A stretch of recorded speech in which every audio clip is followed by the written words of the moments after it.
Hi, who's the person on the iPad? That's Mike Schiffler, Fox and Associates. Okay, great. Thank you.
All right, there we go.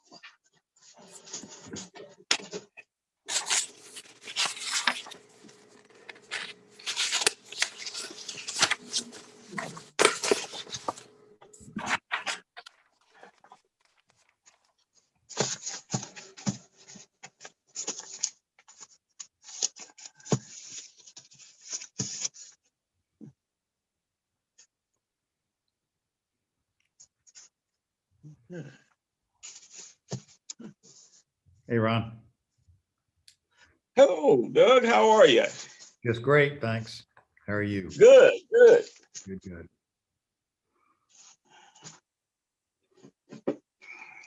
Okay.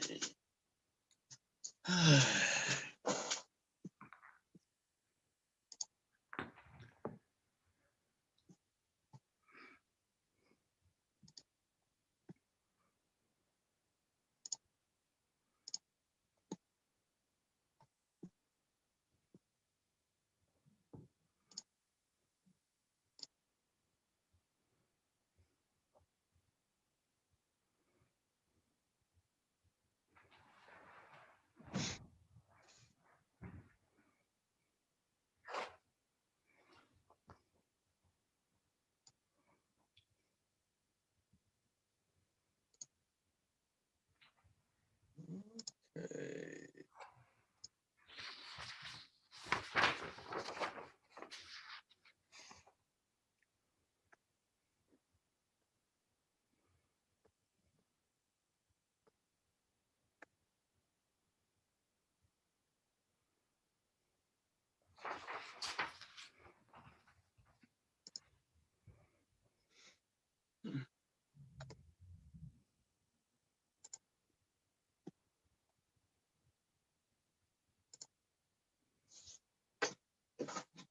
All right.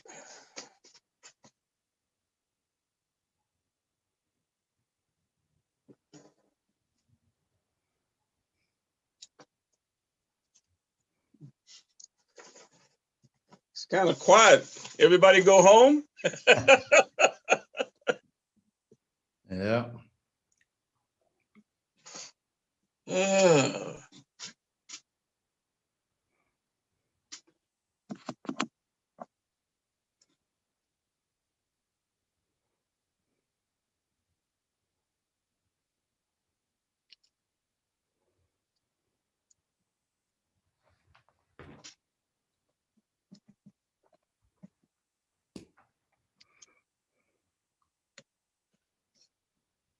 There we go. I got some light here.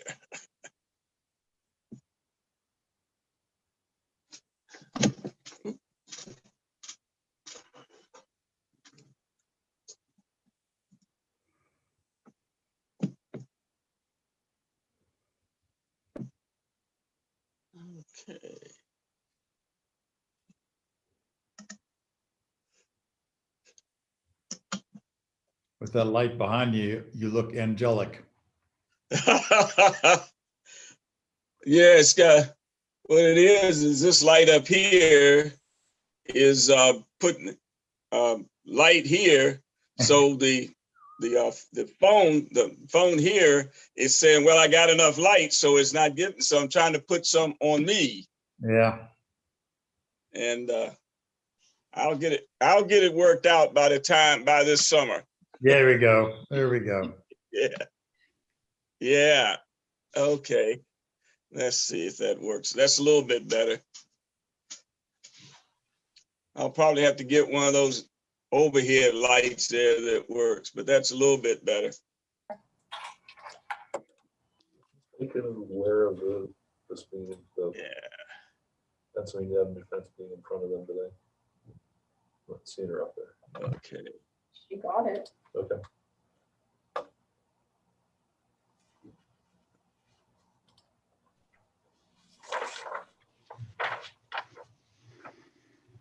There's somebody.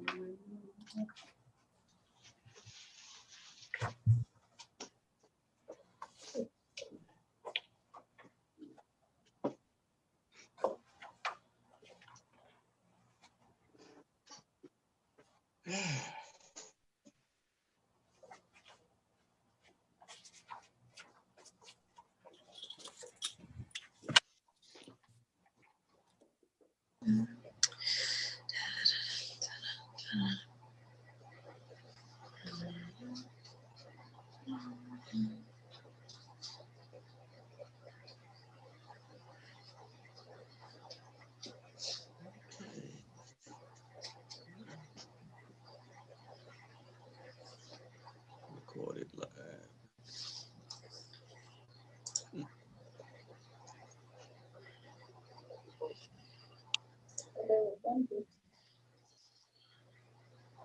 Megan, are you there? Yeah, I'm here. Okay. You better ready to go live? Yeah, we're live. Okay. Well, we got one more minute.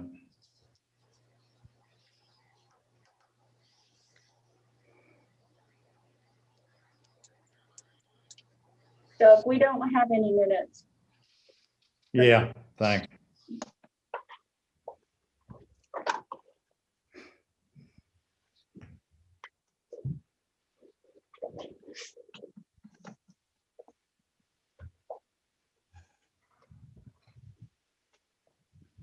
Who's that all bundled up down there? Megan. No, Oh, yeah, it's Kathy. way down there. Is that Kathy? You cold? A little bit, yeah, it's cold in here. Got to turn up the heat down there. We don't have that authorization. They're conserving. I don't know if those radiator knobs work or not. Yeah, I never know. It's- All right, Megan. 7 o'clock, call the meeting to order. Welcome to the City of Hagerstown Planning Commission meeting of January the 27th. With me this evening, Planning Commission members Chris Davis, Shelley McIntyre, Ron Thomas, Judy Wheeler, and myself, Doug Wright. Hopefully shortly, Jim Stone and Colin Ploskaru will be joining us. With us also, city staff is Kathy Marr, who is the Director of Planning and Code Enforcement, Steve Bachmiller, who is the City Zoning Administrator, Megan Flock, City Planner, and Debbie Calhoun, the Office Glue. In other words, known as the Secretary. Our first item on the agenda is the approval of minutes, but we've just heard that they're not ready yet, so we'll be looking at those in the near future. So move on with our development reviews. And the first one is 1087 Click Way and 1008 Brill Way in Hillside Manor. Okay, I'm not gonna read the memo verbatim. Basically, all this is a replat of two existing lots to massage their common rear property line a little bit, so each lot has a more regular building envelope. Both building envelopes are rather shallow. So they're looking to adjust the lot line between the two lots in order to have more square building envelopes on each lot. Engineering has some conditions, and I had a couple of conditions associated with some minor drafting issues. Staff recommends approval. The only reason why I'm putting it in front of you all is because it was part of a recorded plat that you all had previously approved, so I felt you should see it rather than me handling it administratively.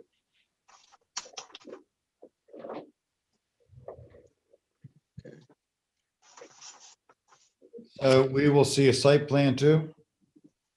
We don't need site plans for single family homes, no. Well, then I guess now it's time to talk about the missing sidewalk. Hello. We have missing sidewalks on both sides, and I think they need to be finished.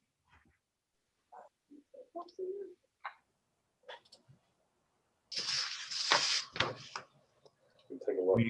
We'd be assured that approval of this revision will take care of that, or should we? Get myself oriented to your issue. Hang on one second. I'm sorry, I didn't catch that. He's gonna get himself oriented. Stand by. Okay, stand by.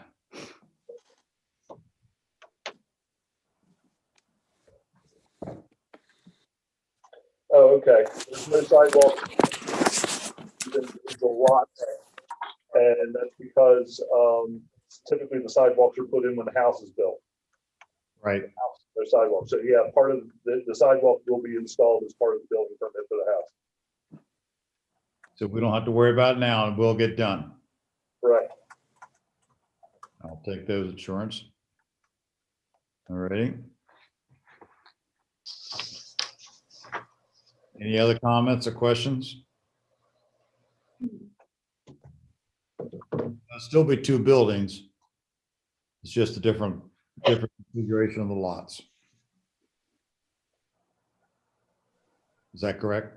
Correct. All right. The existing plat, the lot line, the lots are pretty much exactly the same with a boundary right through the middle. Now it's kind of doing a Z shape. Right.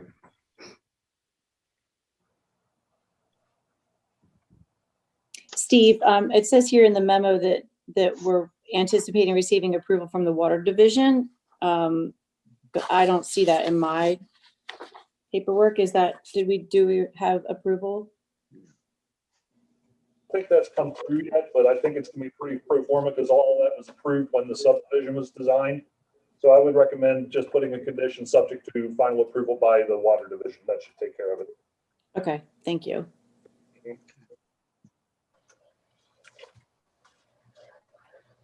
You said the others are all straightened out by now? Yes. Okay.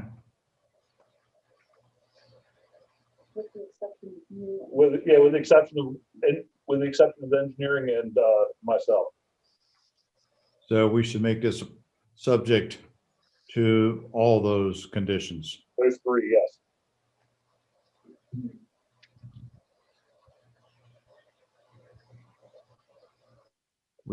I'm ready to entertain a motion. Steve, let me get a clarified here. You said that that everything, including the Water Division, was approved when the subdivision was completed, or that those utilities were completed?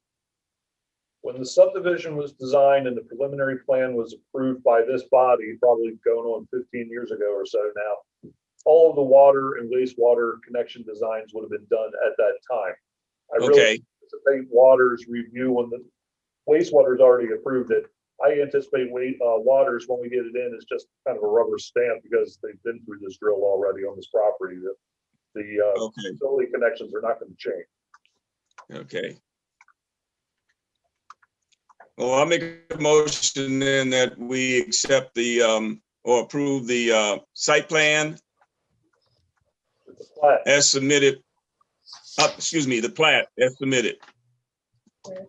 Subject to satisfaction of the outstanding comments. Yes. Subject to the outstanding comments, satisfaction of the outstanding comments. This is Chris. This is Chris. I'll second. Thank you. We all straight on the motion? We ready to vote? All those in favor, please say aye. Aye. Aye. Aye. Are there any opposed? Passed unanimously. Thank you all for your time. Yes, sir. Thank you. Okay. Next one is 1329 Pennsylvania Avenue. Hey, this is a waiver request made by Barbara Bacon for placing a fence, a 7-foot fence right on the property line facing to residential zoning. In the packet that you received, you'll see a copy of the tax map showing the property at 1329, identified as lot 17 on the drawing, and the building that's on the property. And then there's an arrow being drawn to show where the fence would go. Because this is commercial zoning adjacent to residential, typically there would be a 10-foot landscaping buffer between the property line and any development on the site. However, this is an existing parking lot area. It's been like that for decades. And I believe that some of the trash collection material is located adjacent to this property line. They're looking to put a fence, 7-foot fence, to buffer their use area from the adjacent residents, or and vice versa. So they're asking for a waiver in order to reduce the required buffer from 10 feet down to 0 so they can put the fence on the property line. If the adjacent property owner had chosen to put the fence up themselves, because it's adjacent to commercial, they could actually, we passed an amendment a few years ago that you can go higher than 6 feet tall if you're adjacent to commercial or industrial. So really the only difference here is which side of a property line it's on. Given the existing nature of the circumstances with the developed nature of the commercial property, staff recommends approval. I'm not wild about a 1-foot space between the fences. I wondered if the applicant looked into a larger dumpster or more frequent pickups.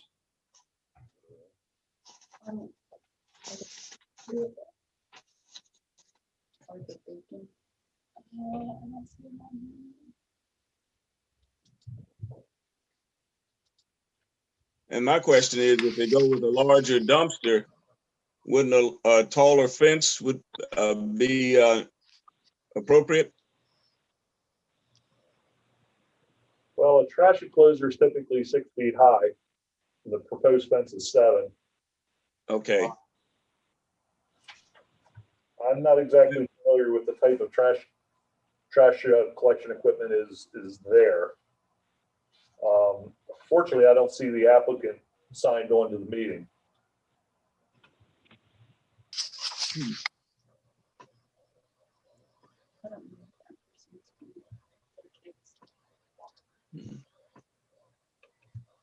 Mr. Hicks, could you unmute yourself and let us know which case you're here for, please?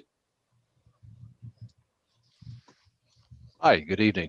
This is Doug Hicks. I'm here for the City Chapel topic. Ah, okay, thank you. We didn't know you were here for this one or another one. Thank you. Sure thing. You're welcome. This 7-foot fence is just going to be along the back property line of lot number 2. That's correct. So there's no barrier there now, is that correct? There's a, The adjacent property has a 6-foot fence on the property line. But apparently some of the Yeah. stuff ends up being stacked up against the neighbor's fence, and that's caused some friction. So, okay, now, and so he wants to put a taller fence in, is that correct? The neighbor? No, the commercial property wants to put in a fence that's 1 foot taller Oh, okay. without the landscape buffer. What type of fence are they talking about installing? So vinyl privacy fence. Okay. The waiver And all that's going to do is just provide them another stop to stack the trash up against. It's not going to correct the fact that the trash is not being put in the dumpster. Is that correct? That's correct, but this property is so, for lack of better words, old, that we don't have any development leverage in this particular case to go in retroactively and force somebody to put in like a dumpster enclosure or something. This property's been developed for probably, let's say 50 years. So we can't just go in and say, okay, now we passed this rule about having dumpsters, go put in the dumpster enclosure. We just don't have that leverage. But we could enforce something to correct the trash not being the dumpster available not being capable of containing all of the trash that's being created.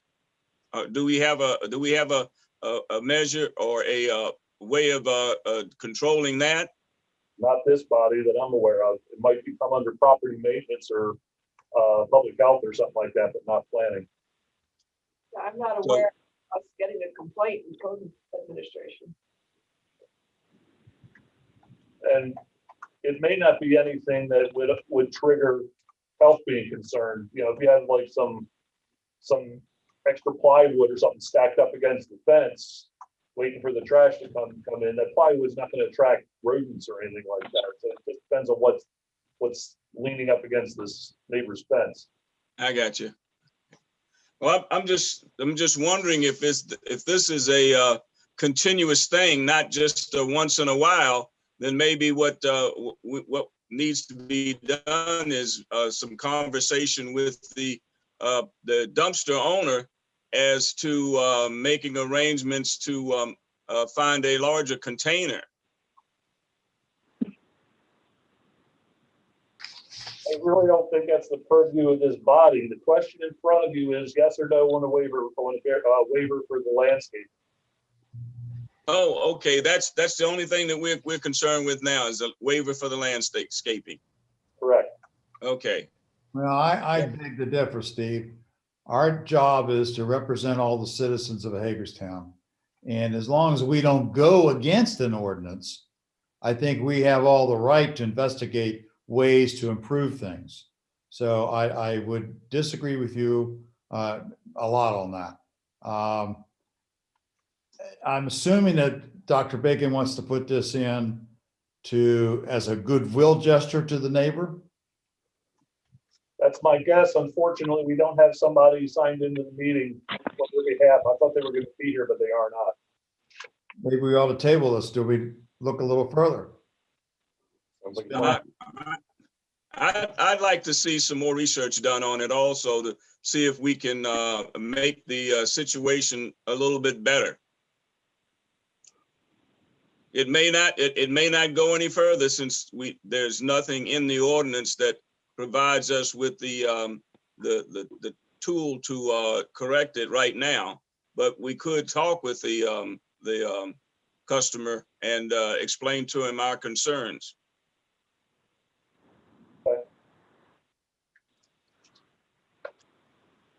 I'll make a motion that we table the issue right now until we look further into it.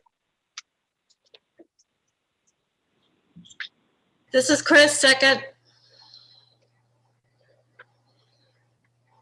All righty, any discussion on the motion to table? Very good. I will call for the motion, a call for the vote then. All those in favor say aye. Aye. Aye. Any opposed? Aye, this is Shelley. You're opposing? Yes. You're opposing? Okay. Then let the vote recorded that we have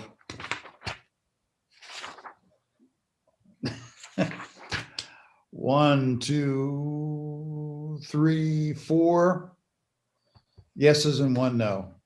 We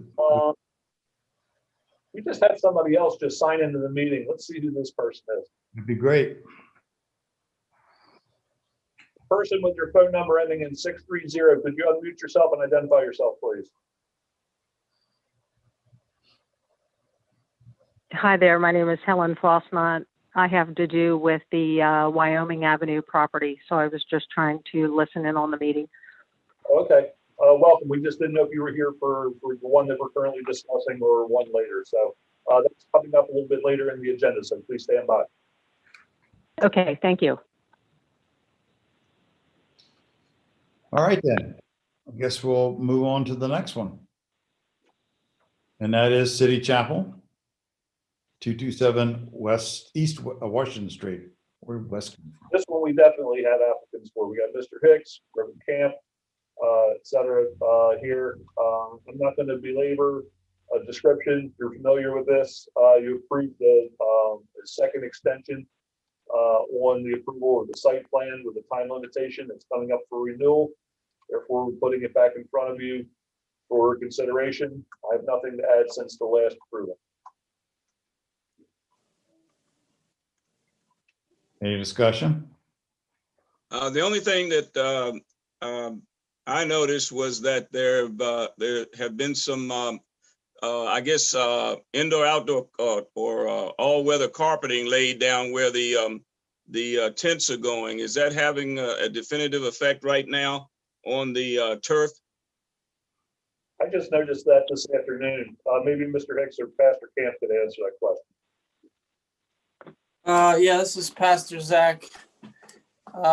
We put the turf down, keeping in mind that you guys had requested we maintain the turf. So we put that down at the end of the mowing season to fight off any erosion from winter travel from our feet and stuff.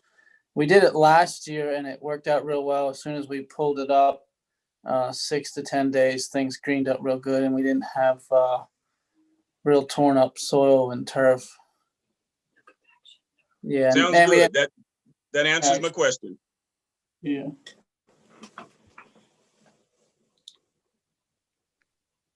Any other questions or discussion? The last time this was in front of us, I was encouraged that we continue to do continue to review. What was the period on it again? Whatever it is, and we continue to review it because it is non-conforming, out of scope, and we just like to continue to maintain control over it. Is that still the desire of the rest of the commissioners? Time periods we've been using are 180 days for these renewals. Thank you. I forgot the number of days. This is Chris. I agree with that. I agree also. I'll take a motion.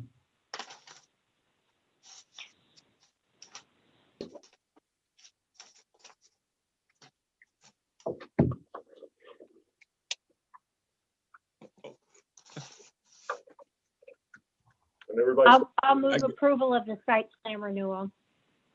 I'll second. Very good. is there a certain time limit on it? I didn't hear a time limit. For the 180 days.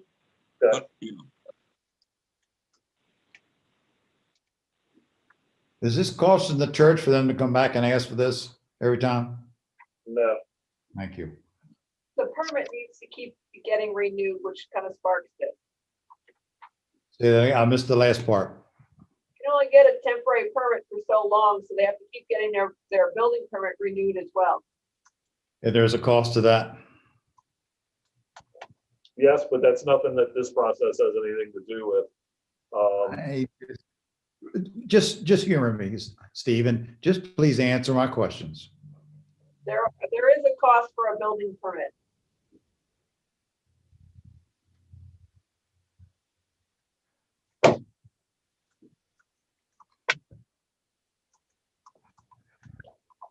Well, I still like to keep it 180 days, and I'm sorry that the church is being burdened with that, but I think we're protecting the entire city by keeping it that way. So the motion's been made and seconded to issue another temporary 180-day permit. Are we ready to vote?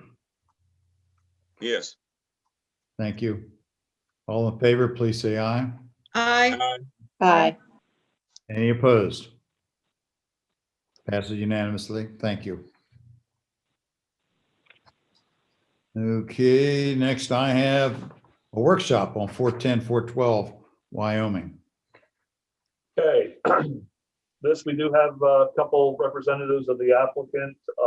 We suggested that they have a meeting with you all to discuss the potential for needs for waivers. This property is a lot on Wyoming Avenue, just off of Salem. It is improved with 2 dwelling structures. One is like a ranch house, typically oriented toward Wyoming Avenue. The property is at the intersection of Wyoming and an alley. So there's alleys along the side of the property. And then there's a second dwelling, typically where my memo said attached garage. You should have been detached garage would typically be located toward the rear of the property near the alley. 2-story structure used as a dwelling. They would like to subdivide this property and sell both houses separately.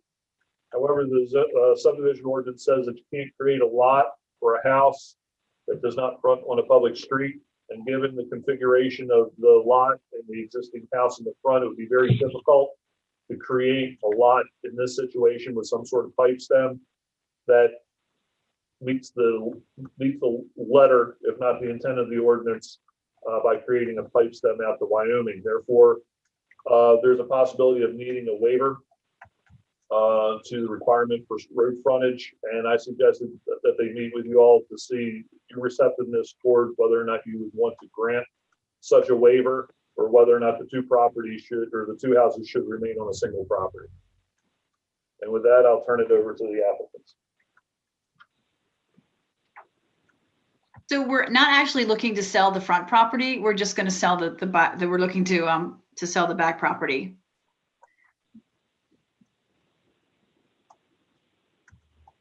It looks, the question is, it looks like there's an alley that goes from Wyoming all the way back and covers both houses. Then there's another, I guess, alley that takes off at 90 degrees. Is that correct? That's correct, yes. It sits right on the corner of 2 alleys.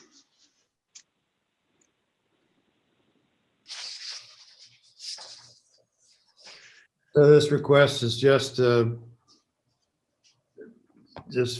the convenience of the property owner. I'm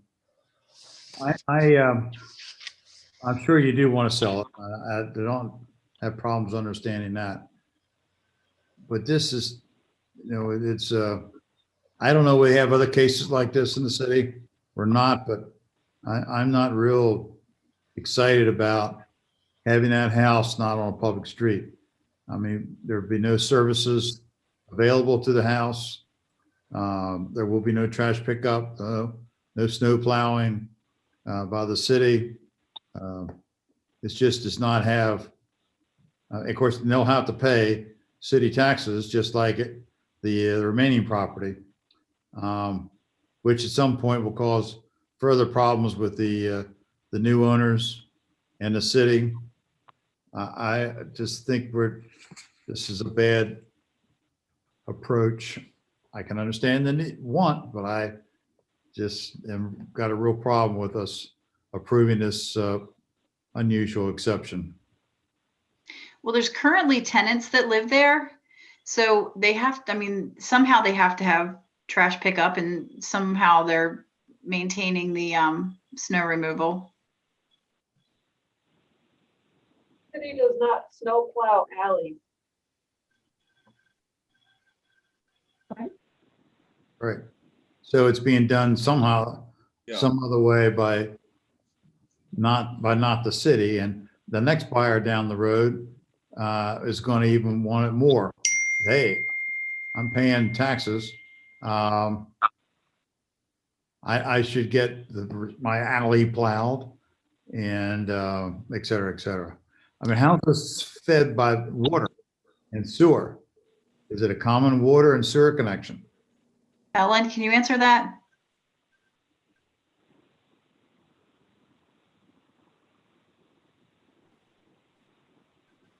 Helen is actually the owner. I'm just the agent, the real estate agent. I do believe it does right now share the same meter. Well, that's gonna be a problem too. Yeah.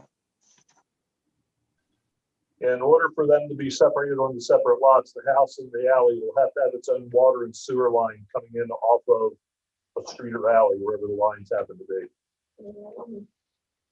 Kathy, did I hear you say that the city does not plow alleys, right? So no matter which owner was there, or how it was done, that alley would not be plowed by the city. Is that right? Yes. Okay. I just want to make And- sure. This would also affect the trash and yard waste pickup also. They don't go down alleys. It's off of the main street. Is that correct? Except for the- Yes. Helen is trying to unmute and she's not able to do so. She would probably be better to answer some of these questions. Is she on the call? Yes, she is actually, and she did speak prior a little bit ago, but she's not able to unmute right now. Maybe staff can unmute her. All I have is ask to unmute, which I'm doing. Okay. Oh, there we go. There we go. Okay, so I guess my questions, one, we have no issue connecting into public water, public sewer for that property. And number two, my question is to potentially subdivide the lot. So is there a stipulation within the city, because there's room up between 410 and the house beside it, to actually do it where you can cut off across and then go up and have its own sliver of ground coming up through to actually potentially put a mailbox up at the front of the property. So it would look like And a then trash flagpole to lot. go out. Yes. Mhm. How much distance is there between the house and the property line? How much in between the property line and the house next door? Yes. For this house. There's a fence there, so there's probably 20, 25 feet in between.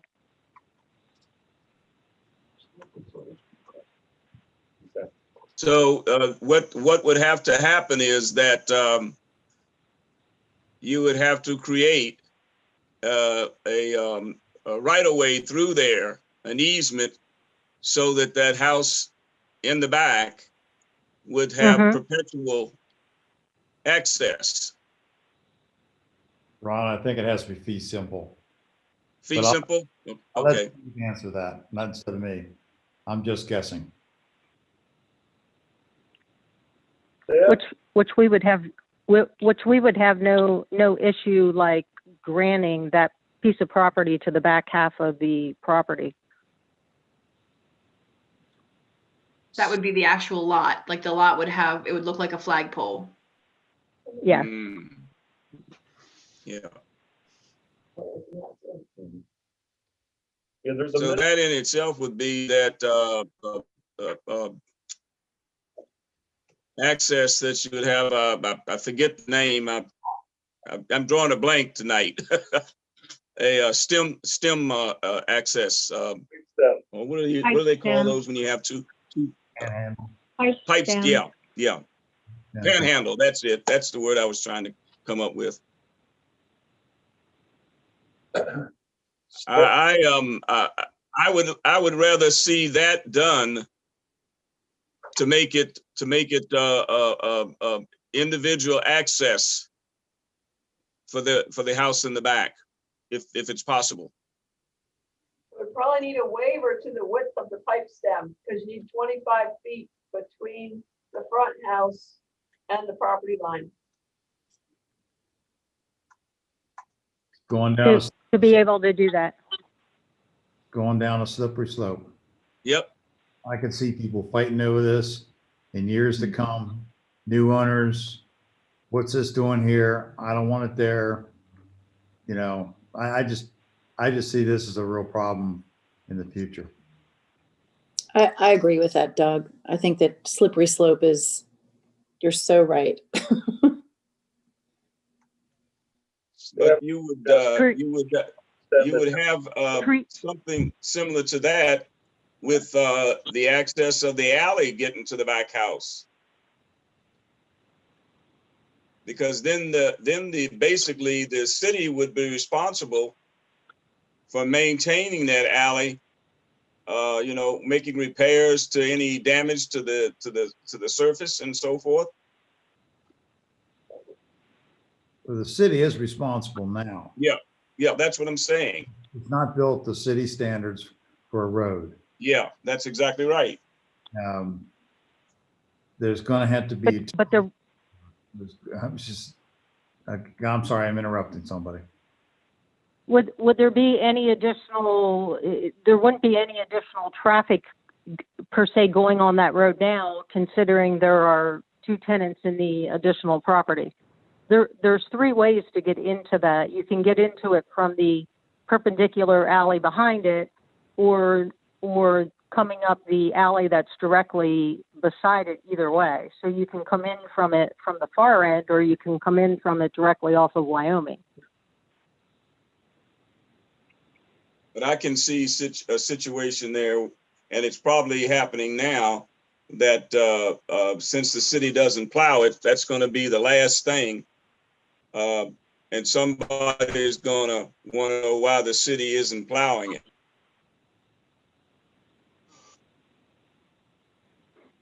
Well, Now, why would a permit have been granted to put, it's actually like it's a 2-unit there if you don't plow it? Rules have changed over the decades. How many dwelling units are in that building in the back? 2. So there's a total of 3 dwelling units on this property. Mm-hmm. Okay. That's correct.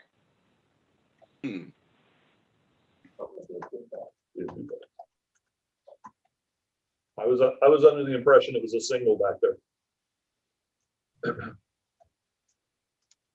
Doug, can I make an observation?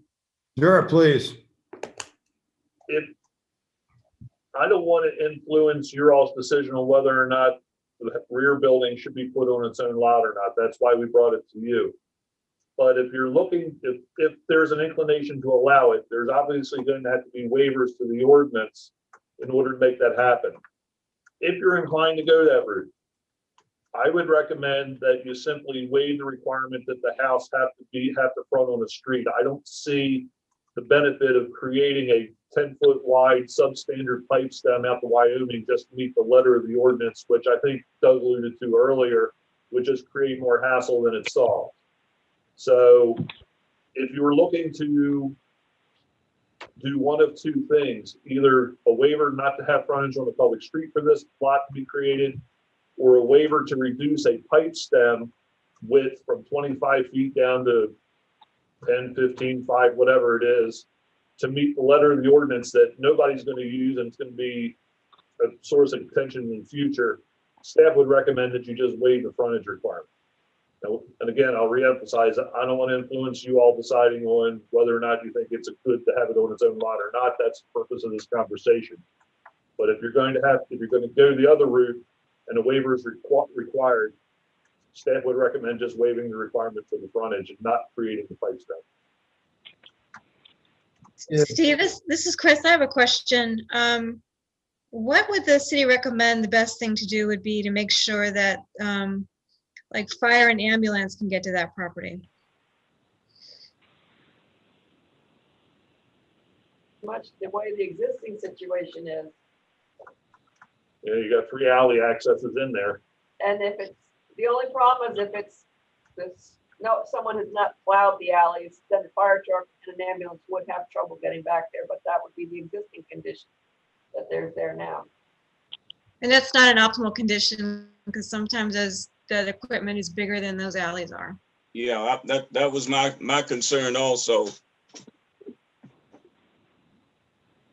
So if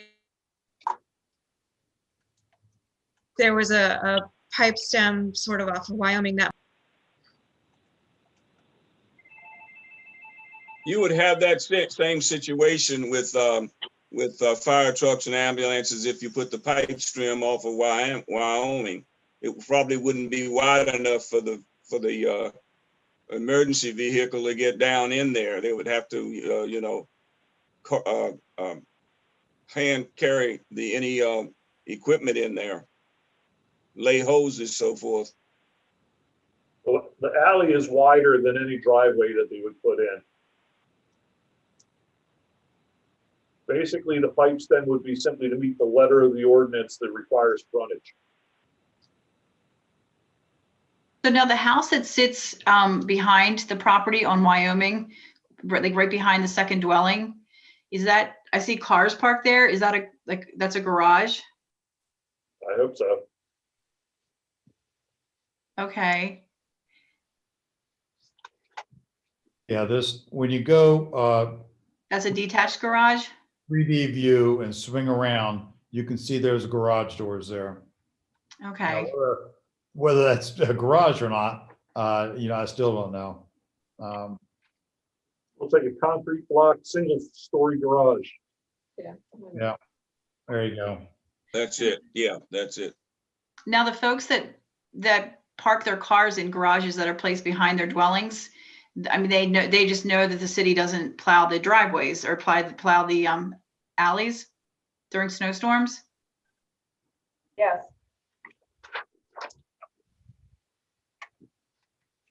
It's not whether the people who live there can handle the alley being plowed or not, or it can handle the fact that the mail is being delivered out on the main street, or that the school buses can't pick up kids.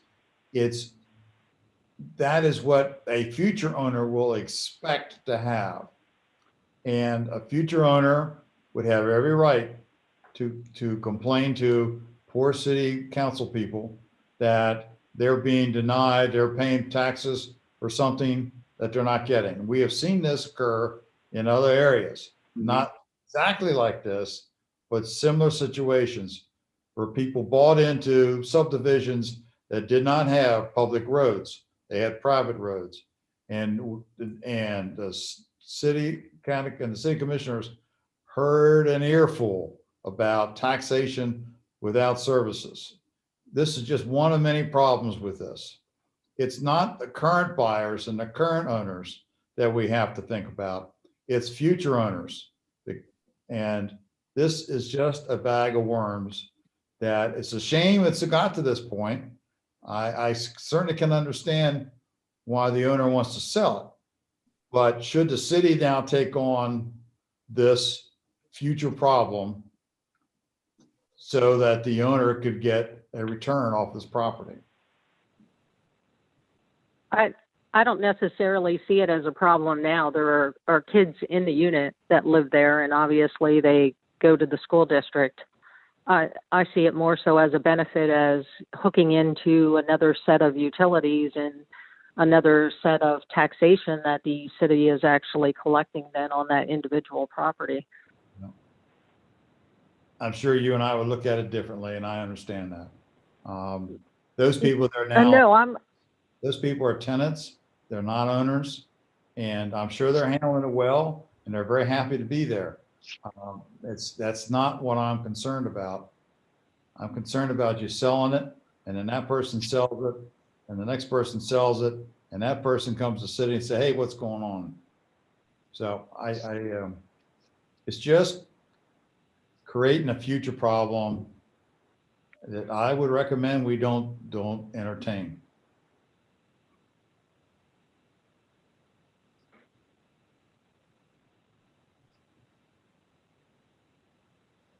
Doug, I still agree with you.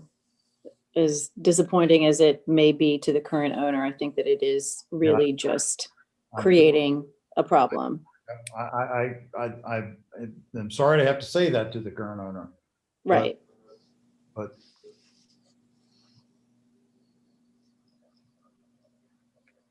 Is that the feeling of the rest of the commission?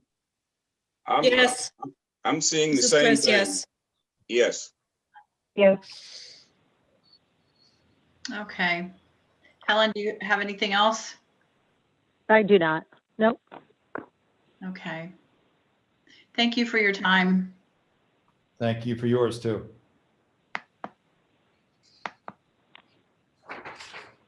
Okay.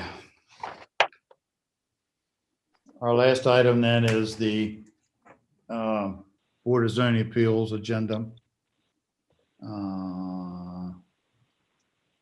31 Bellevue Avenue, variance reduce side property line for shed, 1 foot at the property line. Steve, what's your reading on it? I didn't look into it. Trying to squeeze it between an existing sidewalk and I think a low retaining wall or some sort of landscaping edge. These properties are relatively narrow. It looks like a lot that I remember now looking on Google Maps, and I remember seeing other things on that property too in the backyard. I can't recall anymore what they were, but it's pretty crowded back there. 1 foot's better than no feet. I mean, at least, well, it's tough to paint the side of a garage when you have to stay on 1 foot, no more than 1 foot from the other side of the garage, or to do something later. I mean, it requires a lot of cooperation with your neighbors and goodwill. And that's the reason why we have those setbacks in our ordinance is to. I'll be honest with you, I'm not comfortable with 1 foot. I wouldn't be comfortable with 2 feet because you just can't work there without getting on the neighbor. No, you can't. And you can't even build it, actually. You Yeah. won't be able to build it without getting on the neighbor. But, this is Board of Zoning Appeals agenda. And, do we pass on our advice? Is important enough for pass on our advice or not? Half of a duplex, by the way. I'm sorry, what was that again? It's half of a duplex. Yeah, I think we should at least indicate to them that we feel that the setback should be somewhat more for maintenance. The rest of the commissioners want to go along with that and ask Steve to write a letter? Yes. Okay, that's 2.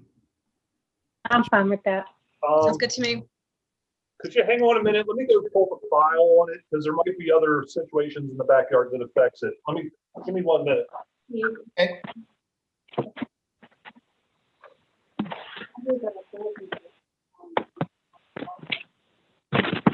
My recollection that the large tree behind the duplexes somehow has something to do with why the sidewalk can't be moved. Vaguely recall that from when I saw this pass across my desk. While Steve is doing that, you just reminded me of something I wanted to say.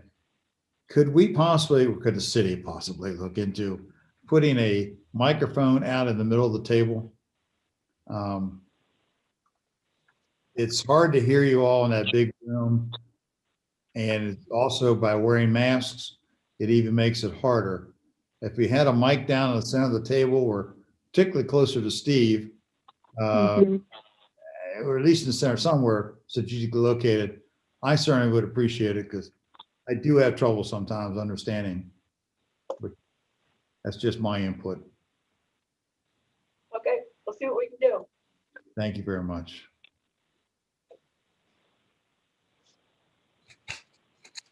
Because right now the mic is up with the camera, right? Yeah.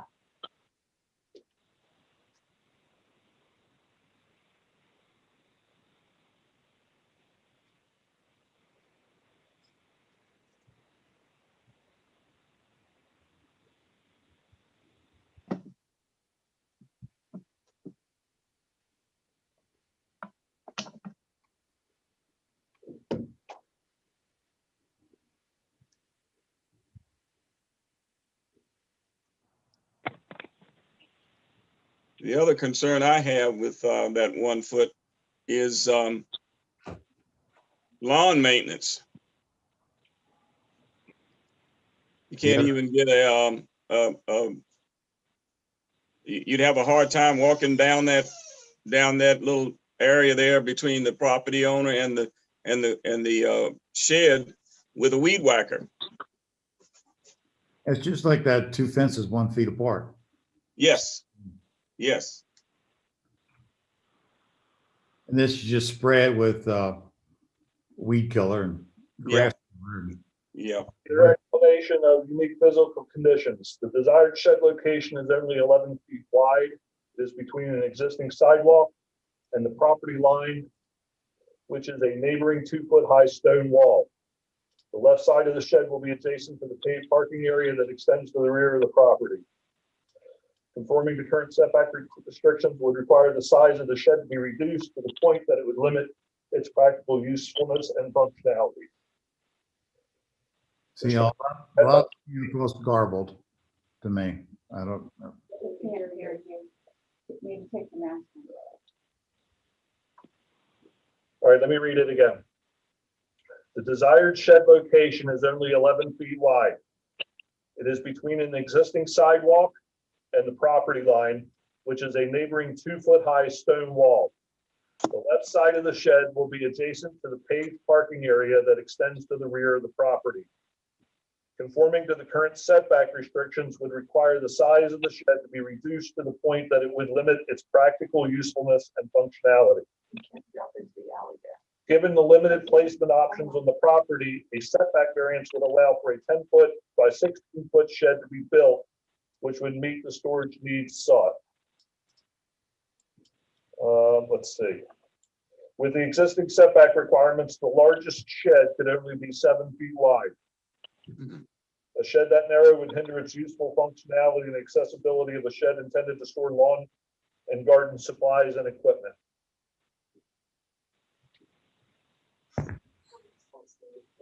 I'm of the opinion we let the Board of Zoning Appeals handle it. But I agree, Doug. Yep. that is their function to do that, and I don't see any serious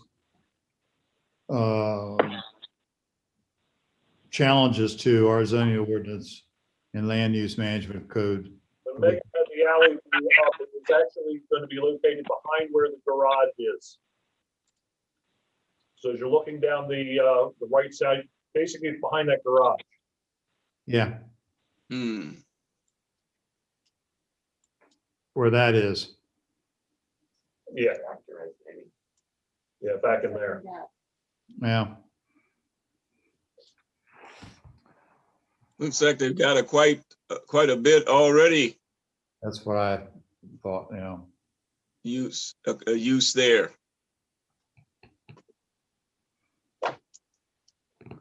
Increase the impervious surfaces. Actually, it looks like somebody's running a business back there. It does.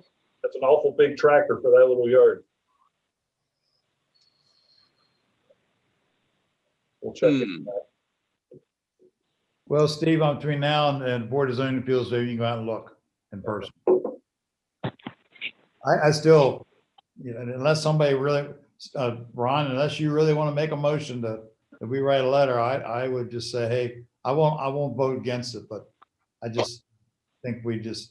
I have no problem either way. I just thought that since we reviewed it and had some concerns about it, that maybe we just should, just send a memo, nothing, other than a memo indicating that it doesn't appear to be enough space there for the side area between that garage and the shed and the property line to maintain it. Well, again, I have no feelings one way or the other. I'm just voicing an opinion. I appreciate the opportunity to be able to see these in advance, and I appreciate staff bringing them to us. But those are 3 or 4 good citizens also doing their job. And let's just let them decide. decide on their own. I have no problem with it. Thank you. Okay, That brings us to the end of our agenda. Darn it. sounds good. So I wish you all a good evening. Thank you very much for your involvement.